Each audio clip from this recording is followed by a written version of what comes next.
Hi, hello ulit sa iyong katabi. Kailangan laging para di makatulog. So, tayo po ay nasa ikatlong serye ng ating series ngayon entitled Soul Redeemed. Nagsimula tayo sa Heart Revived, Mind Renewed, and then ngayon ay Soul Redeemed. At tayo ay nasa pangatlo na pong serye. Babasahin po natin ang salita ng Diyos mula sa Genesis chapter 25, verses 27. Sa English natin basahin. Okay. Nababasa niyo po ba? Verse 27 says, "The boys grew up and Esau became a skillful hunter, a man of the open country, while Jacob was content to stay at home among the tents." Verse 28. Loved Esau, but Rebekah loved Jacob. Verse 29. Once when Jacob was cooking some stew, Esau came in from the open country, famished. Verse 30.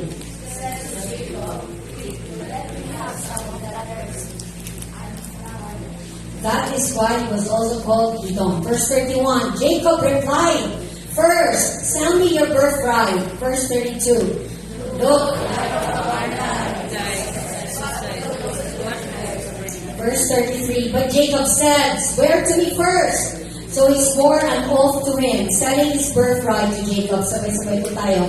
Then Jacob gave Esau some bread and some lentils too. He ate and drank and then got up and left. So Esau despised his birthright. Ang ating pong title ng ating pag-aaralan is The Danger of Soul Trading. So ang ating pong inaral ng unang topic ni Pastor Lito is this valuable soul. And then, last week, ano ang ating topic? Sige nga. Anong title natin? Wala na nakaalala. Winning Mind? Why our soul matters. Amen. At ngayon, bakit naman dangerous ang pag-trade ng ating soul? Alam niyo po, ang buhay natin daw ay laging nagte-trade. Naniniwala ba kayo doon? Meron tayong pinagpapalit for something and then we buy it or we pay for something. Right? So, binibigyan tayo ng certain amount of time and ability na in-exchange naman natin for other things like money, food, shelter, relationship, leisure, and pleasure. Para kang magkaroon ng bahay, kailangan magbayad ka sa pag-ibig or bumili ka ng cash. Para magkaroon ka ng food, kailangan sa grocery, hindi ka lang basta maglalagay sa card. Kailangan bayaran mo sa cashier. Right? So we trade many things every day. No? So trading is a natural thing for us. But ang scary thing sa trading is that it's easy to exchange our time and abilities for things that don't really matter.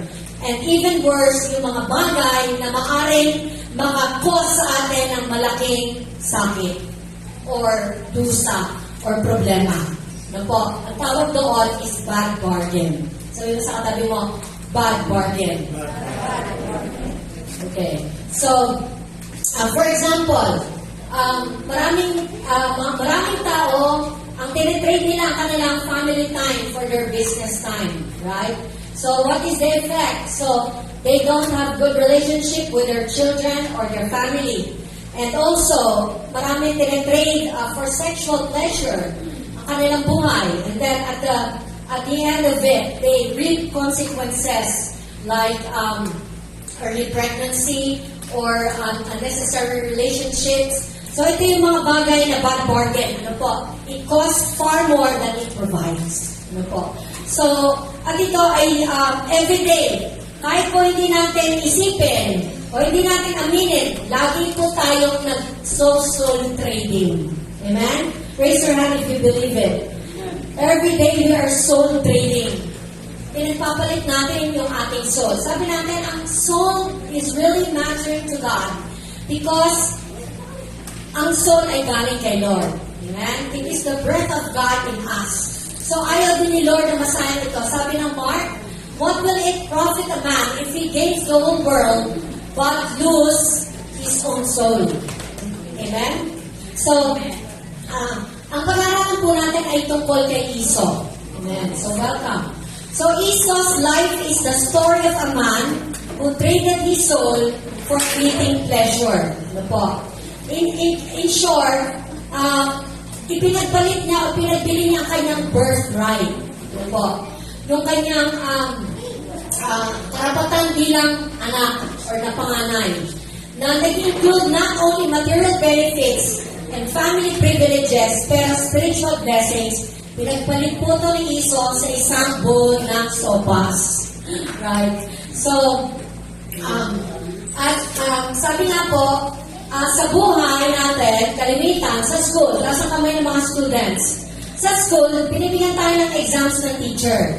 No? Binibigyan tayo ng test, kailangan natin ipasa. At pagkatapos, pero bago tayo bigyan ng test, binibigyan muna tayo ng lessons. Right? Sa buhay, baliktad. Binibigyan muna tayo ng Panginoon ng test, and then right after that, doon tayo natututo. Yun po ba? Okay. So, at sa test ng buhay, God does not tell us directly na, hey, may test tayo ngayon at itong test na to, kailangan ipasa mo because this test is going to tell you something about the rest of your life. Amen? So, hindi ganon si Lord, but He gives it to us and we need to have the gift of discernment and we need to learn from it. Ano po?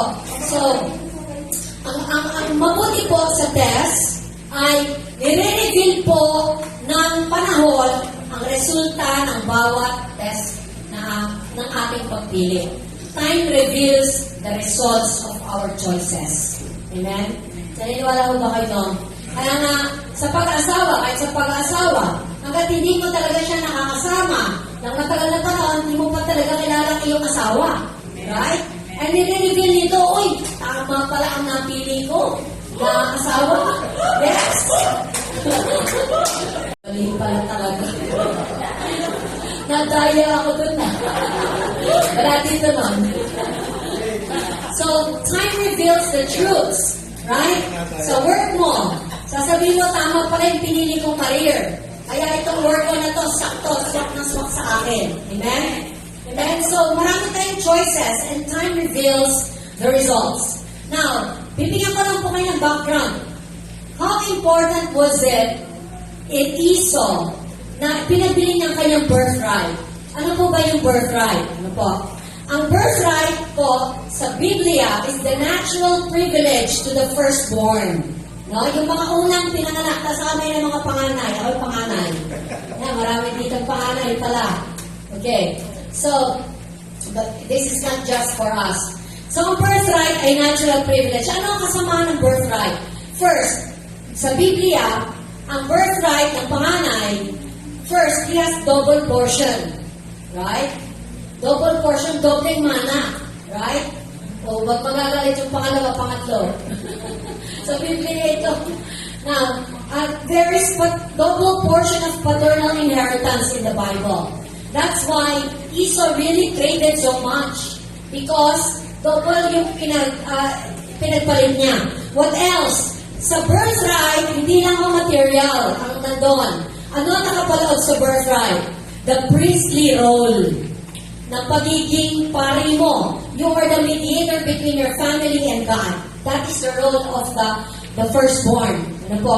So you are responsible for spiritual matters. Amen? Amen?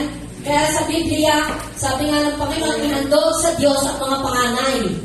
Bakit? Kasi pag nangandog sa Diyos ang panganay makakakilala sa Diyos, at makakakilala siya sa Diyos, i-introduce niya sa kanyang mga kapatid. Right? Kaya it became ultimate law. Ibigay sa Diyos ang mga panganay. Tapos ang mga parents na sabi niya, Lord, yung panganay ko, binibigay ko sa iyo. Mahirap, binigay ka na kayo, Lord. That's the reason. Amen? And what else? The judicial authority comes in the birthright. Yung authority of his father, in case halimbawa wala yung parents or yung father, ang pumapalit judicially is the elderly or the firstborn. So si Esau, dalawang magkapatid, kambal po sila ni Jacob. Basahin niyo po ang Genesis. So si Esau, from the womb, sinabi ng Biblia na si Jacob, nakikipag-unahan sa kanyang kuya. Ang unang lalabas, si Esau, pero hinihina ng agad ni Jacob yung paa. ng kanyang kuya. Nakikipag-agawan na siya, right? But, in this, gusto kong basahin natin yung verse 27 sa Tagalog. Ako na lang siguro ang babasa. Para mas manuhan niyo po. Sabi po ng verse 27, lumaki ang mga bata, naging mahusay ng mga aso si Esau, at sa kaparangan na halos tumitira. So, si Esau ay hunter. Okay, put it in your mind. And si Jacob, okay, yun ang Biblia. Binibigyan kayo ni Pastor. Buksan niyo raw po, Genesis 25. Si Jacob naman ay tahimik at lagi sa bahay. So, homebody si Jacob. Higit ang pagtingin ni Isaac kay Esau. Palibhasa ay kinawiwilihan niyang kainin ang mga nahuli nito sa pangangaso. Samantalang si Jacob naman ang mas mahal ni Rebecca. Kasi siguro katulong ni nanay sa gawaing bahay. Right? So, verse 29, minsan si Jacob ay nagluluto ng sinabawang pulang pagkain. Siya namang pagdating ni Esau mula sa pangangaso, sinabi niya, gutom na ako. Bigyan mo naman ako niyang mapulang niluluto mo. At dahil dito ay tinawag siyang Edom. Sumagot si Jacob, ibigay mo muna sa akin ang iyong karapatan bilang panganay. Matalino siya, no? Verse 32, payag na ako, sabi ni Esau. Aanin ko pang pagiging panganay kung mamamatay naman ako sa gutom. Verse 33, kung gayon, sabi ni Jacob, sumumpa ka muna. Sumumpa nga si Esau at ibinigay kay Jacob ang karapatan ng pagiging panganay. Verse 34, ibinigay naman ni Jacob kay Esau ang niluto niyang gulay at binigyan pa ito ng tinapay. Matapos kumain uminom, umalis na agad si Esau. Yun lamang ang halaga sa kanya ng kanyang karapatan bilang panganay. What happened to Esau is what we call instant gratification. Narinig niyo na ba itong phrase na ito? When we live for instant gratification, it robs us of spiritual blessing. Yun ang gusto sabihin ng Biblia. So dahil ang decision ni Esau na ipagpili kay Jacob ang kanyang karapatan bilang panganay ay ganun-ganun na lang. Ano po?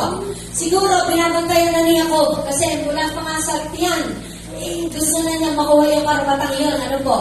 So, but as his brother Jacob should have gladly given Esau a bowl of soup.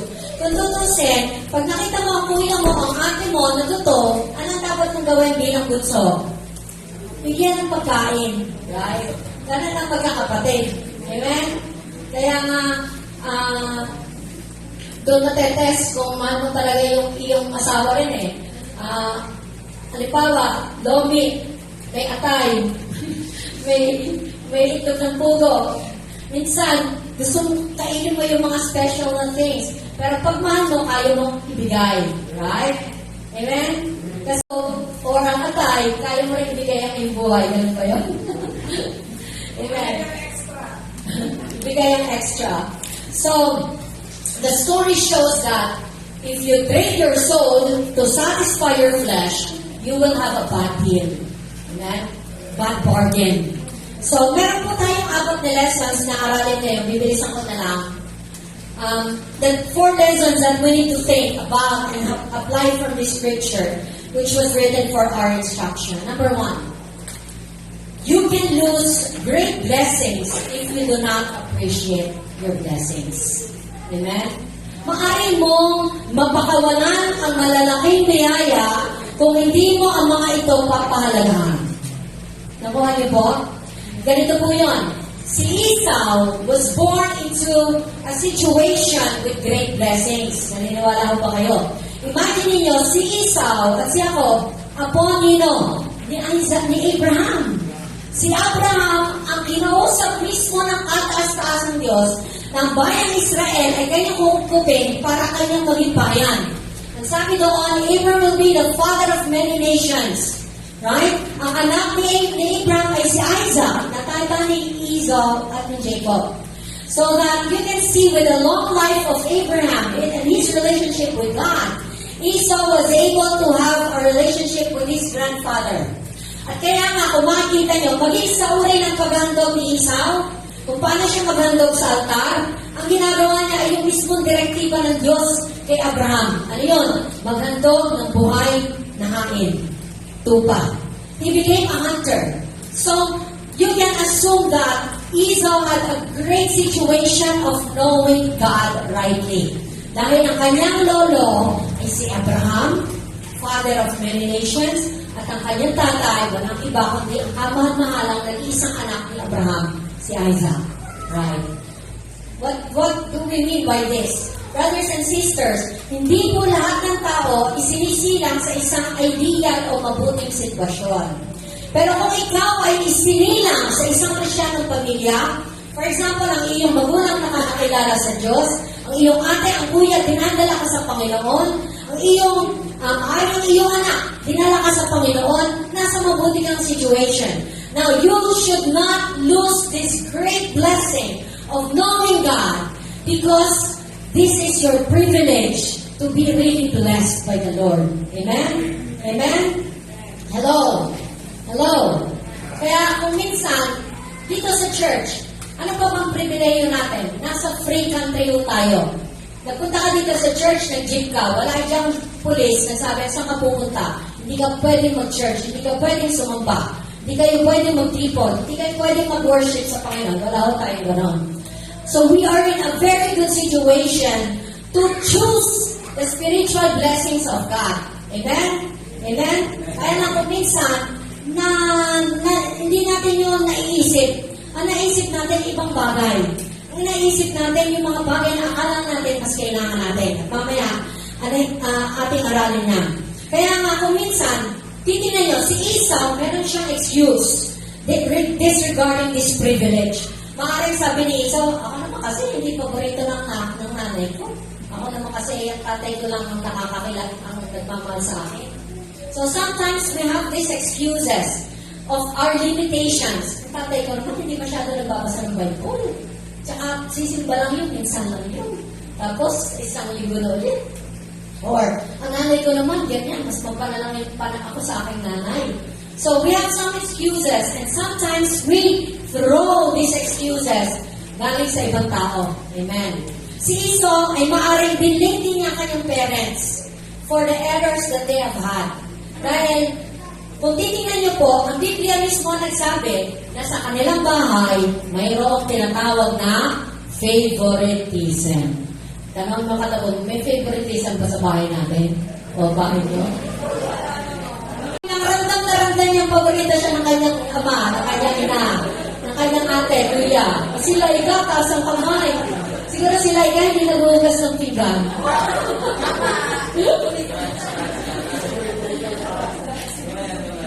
So we can see that in the household of Esau and Jacob, there was favoritism. The Bible clearly defined it. Sabi doon, mas mahal ni Isaac si Esau at paborito naman ni Rebecca si Isaac. Right? Hindi sasabihin ng Biblia yun. Therefore, they were in a situation which they should be godly, but at the same time, may error in the book. Sa ating bahay, hindi naman talaga nawawala yung mga paborito. Lalo na mabait yung anak. Right? Right? Si Teacher Christy tawa ng tawa. Siguro siya yung paborito. So, ito yung mga bagay na napalampas nila. But I want you to look at two applications. For us, first application, for us, as parents, taas ang kamay ng mga parents, we need to realize that our sin affects our children. And we need to deal with our sin. Amen? Hello? Hello? Nasa parent education tayo ngayon. Kailangan natin ma-realize at hindi dapat maging excuse na ganito naman talaga ako, ganito na ako, kaya mga anak, pagpasensyahan nyo na ako. Ay buti ko may sinabi ka pang pagpasensyahan, ay kung wala pa talaga. Ganito ako, kaya igalang mo ako ang nanay mo, ako ang tatay mo. Hello? Guilty? So, if we exclude, kapag po tayo ay nagagalit para sa ating bahay, for example, at malimit, lalo na mainit ang panahon. Amen? Pag tayo nagagalit sa ating mga anak o sa sitwasyon natin sa bahay, o tayong mga mag-asawa ay nag-aaway, hello mga parents, kailangan po pala tayo humingi ng sorry sa ating mga anak. Amen? Amen? Because we are modeling something that is not godly. Amen? Kung tayo ay nabubuhay ng hindi tayo consistent sa Panginoon, we need to say sorry to our children. Mahirap mag-sorry sa anak, pero yun po yung biblical. Amen? Kailangan nating ipakita yung ating repentance, our brokenness, and the fruit of the Spirit working in our daily lives. So, para sila maging eager din na sumunod sa Panginoon. Amen? Amen. Parents, willing ba kayo mag-say no sorry? Yes. Amen. To the children, second application. It is for us, including adult children, we cannot blame our disobedience to God on the way our parents treated us. Ako'y ayaw sumunod sa Panginoon kasi yung tatay ko naman, kahit nasa simbahan, gano'n naman ako galing. Ganito naman si nanay, mabunganga. Ganito naman ang aking kapatid, wala naman ginawang mabuti. So, all of these things, we should not have an excuse. Ang asawa ko naman, ayaw sumama sa akin. Ang asawa ko naman, kahit laging nandun, iniiwan naman ako. Hindi ako priority. Alam niyo po, lahat ng ito, hindi pwede natin isisi, right, sa iba. Because we have our personal choice of our own, so that we always choose the spiritual blessings that we have. Amen? Amen. So, at mga anak, amen, kahit godly parents, we are imperfect. Amen. Kahit nasa church pa yan, wala kang perfectong magulang. Amen. Dahil sa tunay, ang pagpapalaki pala ng anak, wala akong formula. Naniniwala ba kayo doon? Walang formula na ganito dapat, ganito dapat. Pagamat guided tayo ng Biblia. But even nga po si Esau and si Jacob, they have differences even if they are twins. Ano po, minuto lang yung kanilang pagitan. Pero yung temperament nila, yung kanilang interest, yung values, magkaiba. So yung mga anak, magkakaiba. Amen? Ako, isa lang yung anak ko. Kaya siya lang talaga yung tinitingnan ko. Kaya siya talaga yung favorite ko. Amen? Kasi pag hindi ko pa siya naging favorite, hindi naman tama. Amen? So si Esau, gusto niya sa outdoors, si Jacob, gusto niya sa bahay. So si Esau, ay mabilis mag-desisyon. Si Jacob, hindi. He was more goal-oriented based on the stories that we have had. Now, the tricky thing for parents is loving your children equally. And it doesn't mean treating them equally. So, the point here is, even though our parents, kahit Christian parents, are at best imperfect or at worst wrong in the way they raise us, God holds us accountable if we despise our spiritual heritage and walk away from Him. Alam niyo po, marami na mga bata, nagsimula silang Kristiyano ng bata sila, kasi sa Kristiyanong pamilya sila lumaki. Pero habang lumalaki sila, they wanted to try the other way. They say, to find themselves. Marami po akong stories na nabasa, and even personal testimonies of parents. Dahil nag-member ako ng isang Facebook group ng Christian parenting teams. So, doon sabi ko, ang bait pala ng anak ko. Praise the Lord. Kasi sa Amerika, ganito pala yung kayang gawin ng kanilang mga anak at even at the age of 13. So sabi ng mga magulang, saan ako nagkulang? Pinigay ko lahat, mula sa sinapupunan, binabasahan ko na ng Biblia, kinakanta ko na ng worship. What happened to my son? It is because there could be many things that could affect his training. Ano po? Yung kanyang mga decision, marami nag-affect, hindi lamang ang family. Amen. So, kaya po, sinful parents need to deal with their sin. Ang anak, hindi mo pwedeng sabihin na ang tatay ko makasalanan. Hayaan mo mag-deal sa kanyang kasalanan ng iyong magulang. But sinful children, we must also deal with our own sin. Amen. Tayo din, kailangan natin i-deal ang ating sariling kasalanan. Why? Because we have great privilege today. We have heard the gospel. We can read the Bible. Meron na tayong mata na pwede natin gamitin magbasa ng Biblia. Alam niyo po, si Emily, meron siyang pamangkin. We are greatly blessed. Nakita niyo na yung testimony dito ni Felici, ni Chichi. Hindi siya nakakakita. Pero siya ay mainit na nagbabasa all throughout. Sabi niya, tita, 4:30 ako nagising. And then, natatapos ako ng devotion ko bago mag-7 kasi ang mami ko, papakainin niya ako ng breakfast. After that, makikinig na ulit ako ng Word of God. And nagbabasa ako throughout. And then hanggang hapon na po yun. And sometimes she joins us in our online classes. So wala talagang excuse para i-trade mo ang spiritual blessings na meron ka ngayon. Amen. Because if we don't take the privilege, brothers and sisters, it means despising the birthright that God has given us. And we forfeit our spiritual blessings. Gusto niyo ho ba na nanalo na kayo, ano yung sabi yung hindi mo na-claim? The forfeit? Yung dapat kinuha mo, pero wala kang time kunin. So sabi nung nagpapa-game or kung sino man nag-sponsor, ay sorry, wala na, na-forfeit na kasi lampas na. Amen? Because number 2, small choice, maliliit na pagpili ay may masasakit na resulta. Amen? Amen? Hello? So marami tayo pong decision in our lives which we can consider as critical moments. Amen? Your decision can shape the rest of your life. So, maaring it is just an offer ng ang pagtingin ng sigarilyo, pinagsimulan para magkaroon ka ng habit ng magsigarilyo, tikim-tikim ng alak. Wala naman lasenggero na naging lasenggero siya overnight. No, it began with a very small temptation of, sige, try mo lang, continue. Right? Ang drugs, ganun din daw. Right? And then it can be having premarital sex. Even before marriage, it begins with one time. Right? Kaya maraming kabataan na napapahama. Right? So, often, you've got to make a quick decision. Dahil lagi naman tayo kailangan mabilis ang ating decision. Pero ang kagandahan natin, alam natin na meron tayong warning from the Word of God. Amen? Lagi tayong guided na salita ng Diyos. Si Iso, ang kanyang decision, nahingin ang sopas or gulay, bowl of gulay, dahil gutom siya, was impulsive. Right? Nagmamadali siya. It stemmed from years of disregarding spiritual things.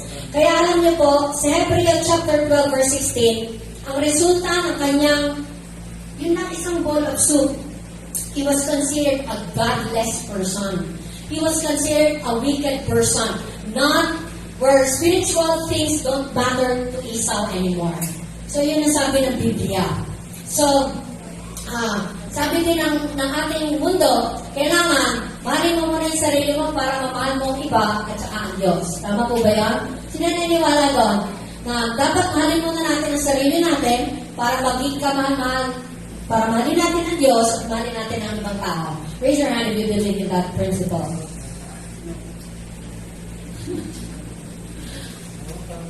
Tama po yun. Tama rin yun.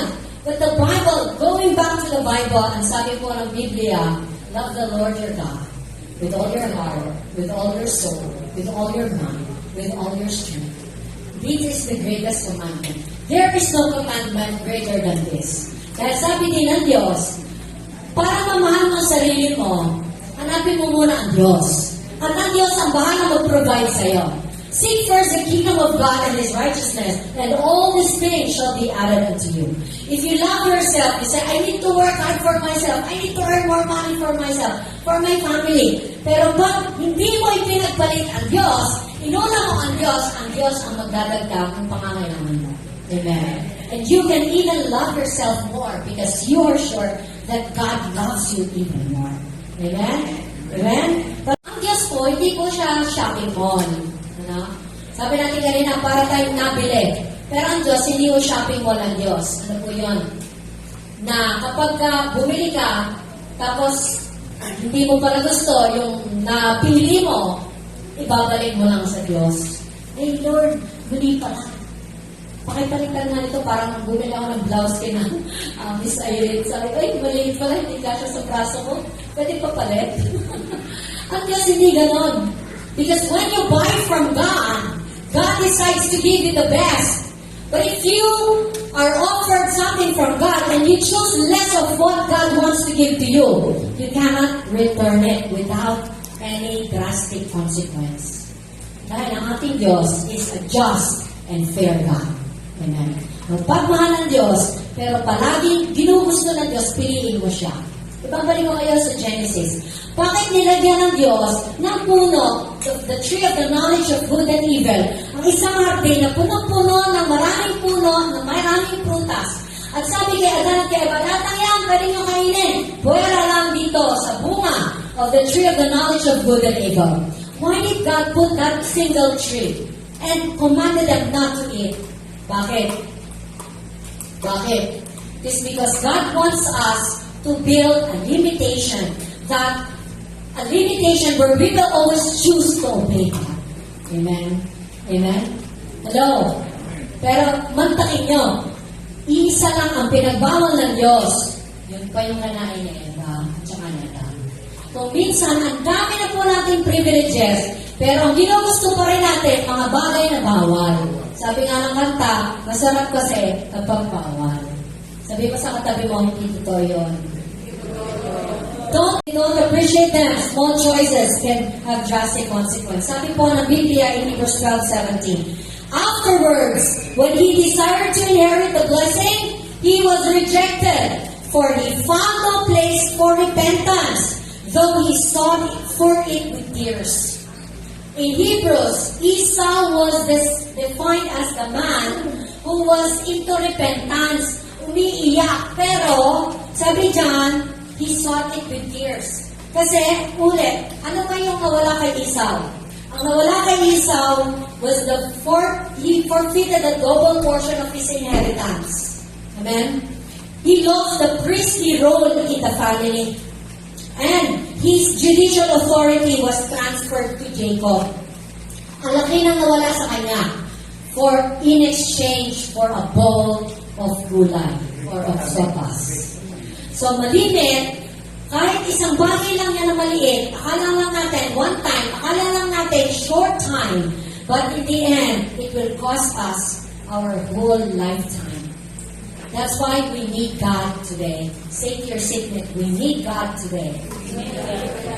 Verse number 3, it is easy to mistake an essential those that which are really not. Ano yun?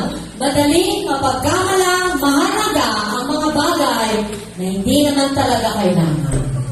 Hello? Balik tayo kay Esau. Akala nga ni Esau, gutom na gutom siya at kailangan niya kumain. Right? Alam niyo po, ganun din tayo minsan. Sa buhay natin, lalo na yung mga nagda-diet. Di ba, ang temptation sa atin, kumain pa rin kahit hindi naman tayo gutom. Pero ang tunay po talaga, dapat lang tayong kumain pag tayo gutom. Kaya lang, kumakain tayo, masasabi natin, kailangan kumain ko ng 7, kumain ng 12, kumain ng 6. Kasi yun yung kalakaran natin. Kailangan natin kumain ito. Pero pag hindi tayo gutom, our body consumes the sugar and energy inside of us. Kaya may kakayahan tayong mamaya. Kasi yung energy stored in us na hindi nagagamit, yun yung ginagamit kapag di ka kumain.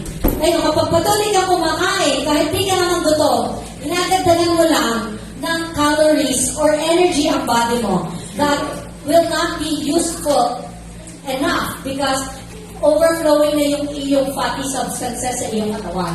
Amen? Amen? So, si Esau, ang una niyang alam, kailangan ko kumain. Pero alam niyo po, ang dapat na-realize ni Esau, i-keep niya yung kanyang birthright. Kasi sa kanyang birthright, nandoon ang katotohanan na makakasunod siya sa kalooban ng Diyos para sa kanya. Amen. What often we need is not food.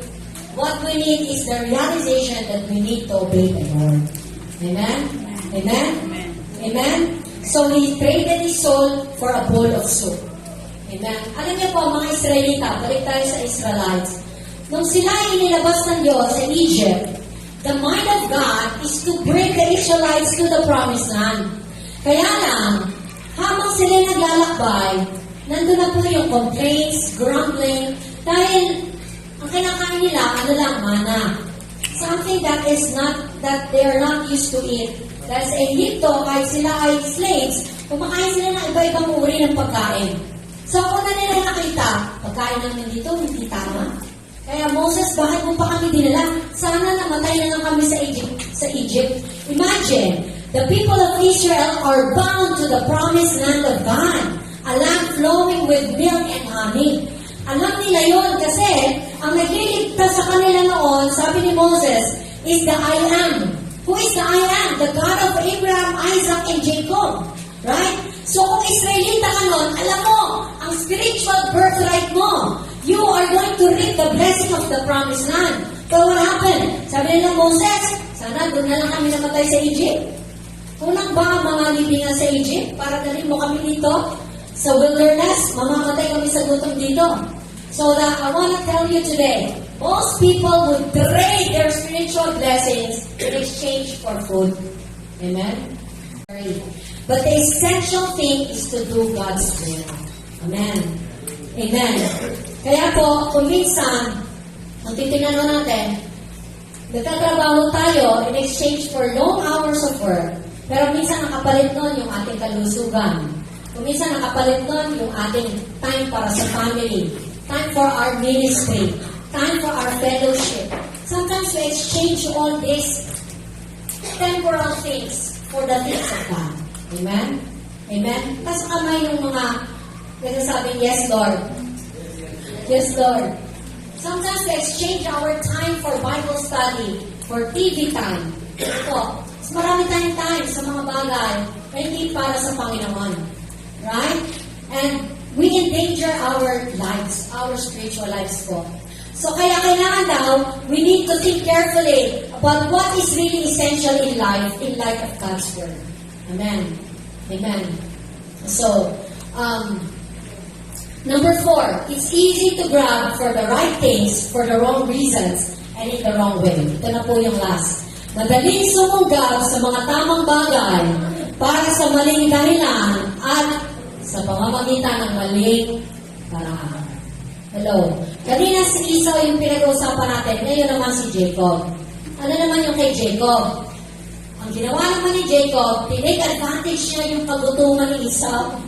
Sabi niya, oy, nagluluto ko dito masarap. Naggulay, sopas. Gutom ka, no? Pagpalit mo na yung karapatan sa akin. So, matalino siya, pero maling katalinuhan. Because he took advantage of something that is outside of the will of God. Kaya naman, alam niyo po, si Jacob, kung babasahin niyo ang Genesis, yung kanyang makamalian, at this time, nagbunga po yun sa kanyang mga anak. 12 po yung kanyang naging anak.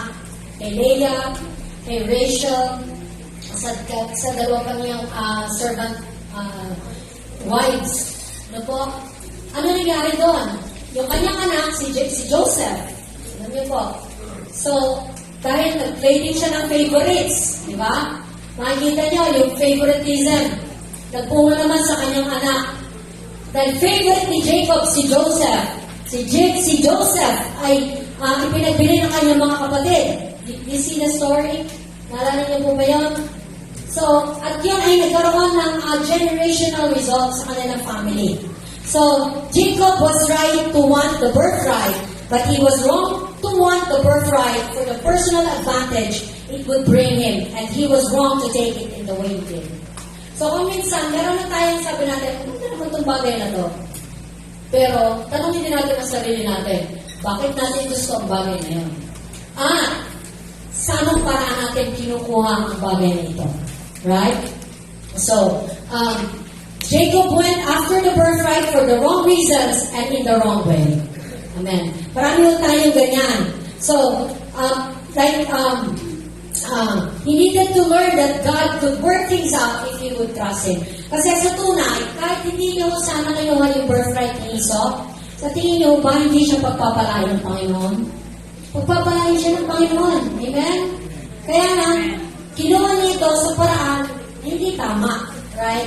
Kaya when he did the error, there was error in the life of Esau, and there was error in the life of his would-be children. Amen.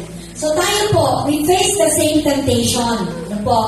So, because some of us, because you want to see God fulfill His purpose through us, we rather for being a Christian, iniisip natin, ano ba yung magagawa ng pagiging Kristiyano sa akin? Ganun din sa mindset natin. Ano ang magagawa ng pagiging Kristiyano ko sa buhay ko? Sa halip na ganito ang isip, ano ang magagawa ko para sa Diyos habang ako ay nabubuhay bilang Kristiyano? Amen? Sometimes we want to take advantage of what we have just for our own personal agenda. Amen? But God wants us to fulfill our lives for His purpose. Ang gusto ng Diyos, lumakad mo tayo sa kalooban niya, sa time niya, sa paraan niya. Hindi ho sa atin. Amen? Pero malimit ho, dito tayo talaga pumapalya.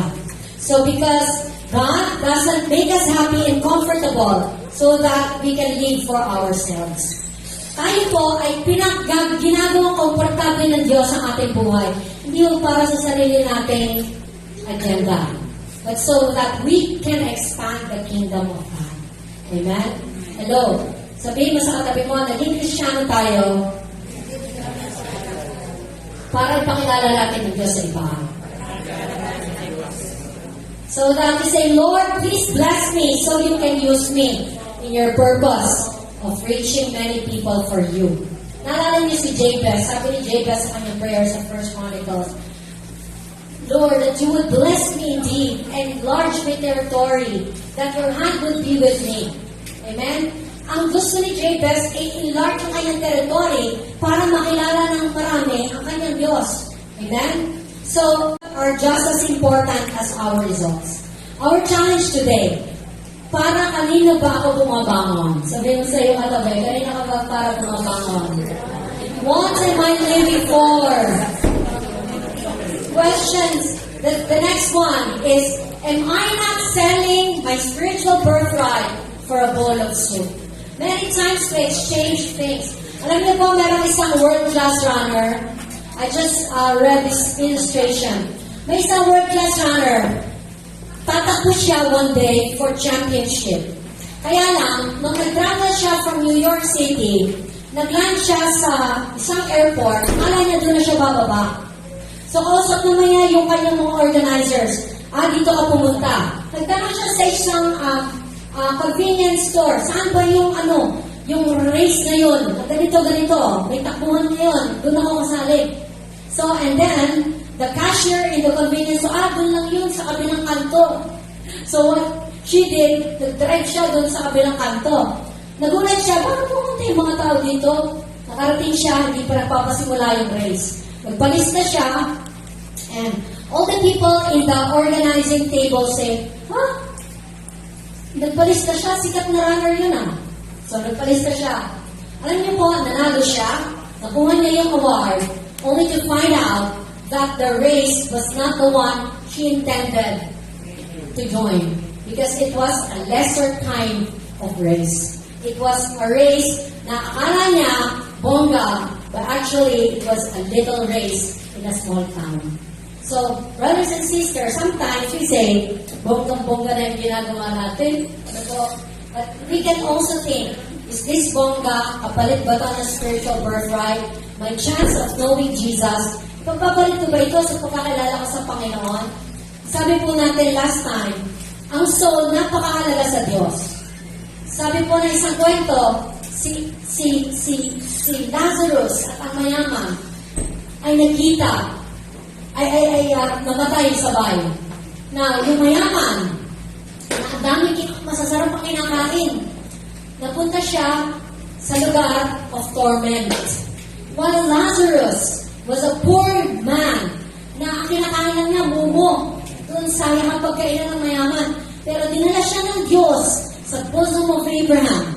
And when he was at the bosom of Abraham, sabi ng mayaman, hello, Lazarus, ba't ka nandyan? Pwede bang lagyan mo lang ng konting tubig yung aking dila para maigsan yung init na aking nararanasan? And pwede ba sabihin mo sa akin mga kapatid na 5, na sumunod sila sa Panginoon, kilalanin na ang iyong Diyos para sila makarating din kung nasaan ka. But Abraham responded, sorry, those that are there can never go there. Come here. Those that are here cannot go there. Kasi merong pagitan na bangin. Ang naririto, hindi na makakaparihan. Ang naririto, hindi makakaparito. Amen. More valuable than what we think is valuable for us today. So brothers and sisters, let us not go to a wrong starting line and run the wrong course to get a cheap prize. Amen. Kasi we only have one shot at this race of life. Sabi mo sa katabi, one shot lang tayo. One shot lang. Sabi ng Biblia, kung mabubuhay ka ng 70 years, it is a great blessing. Palakpakan natin si Lord 7-8 ng Daddy Lord. What is true is we don't know our lives. Amen? Because God holds us in His hands. But our soul matters to God. Sabi ng Biblia in Hebrews 9, it is destined for man to die once, and after death comes judgment. At po ipanalangin tayo ng 1,000,000, 1,000,000 tao. If our soul is not offered to God today, that we can choose Him, we lose our soul. But if we have opportunity to receive Christ, we gain heaven. We gain the spiritual privileges of God na in-intend na po sa atin sa pamamagitan ni Kristo. Amen. Tayo ito ngayon, tayo po yung manalangin. Hallelujah. Thank you, Lord, today sa iyong salita. Nawa hindi kami nahinip sa pakikinig na iyong salita. At ariin namin na hindi accident ng iyong salita yung aming narinig sa oras na ito.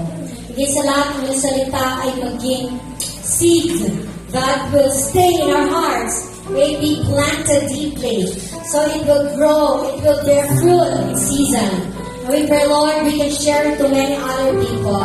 Thank you, Lord, for reminding us that we should not trade our soul because you are the greatest of all. Hindi ka namin pwede ipagpalit kahit kanino pa man, Panginoon. Thank you, Jesus. Yes, Lord. We continue to lift your name higher today. We say, yes, Lord.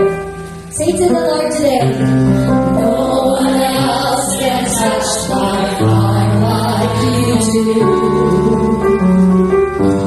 I will search for all eternity long and find there is none.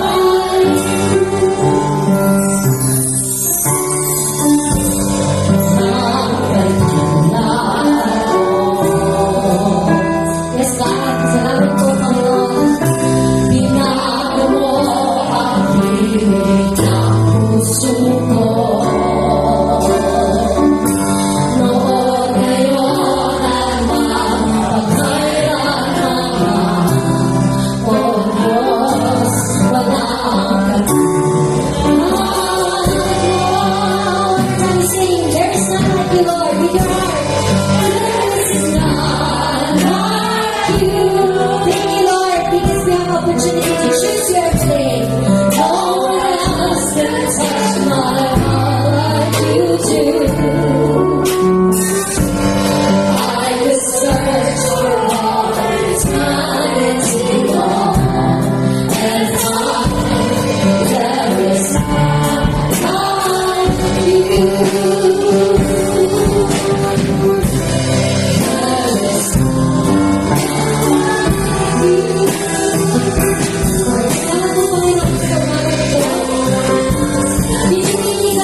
For you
ng papuri, pasasalamat, pagsambat ng luwalhati sa nag-iisa at dakilang pangalan ng Panginoong Yesus. Let the people of God shout, Amen!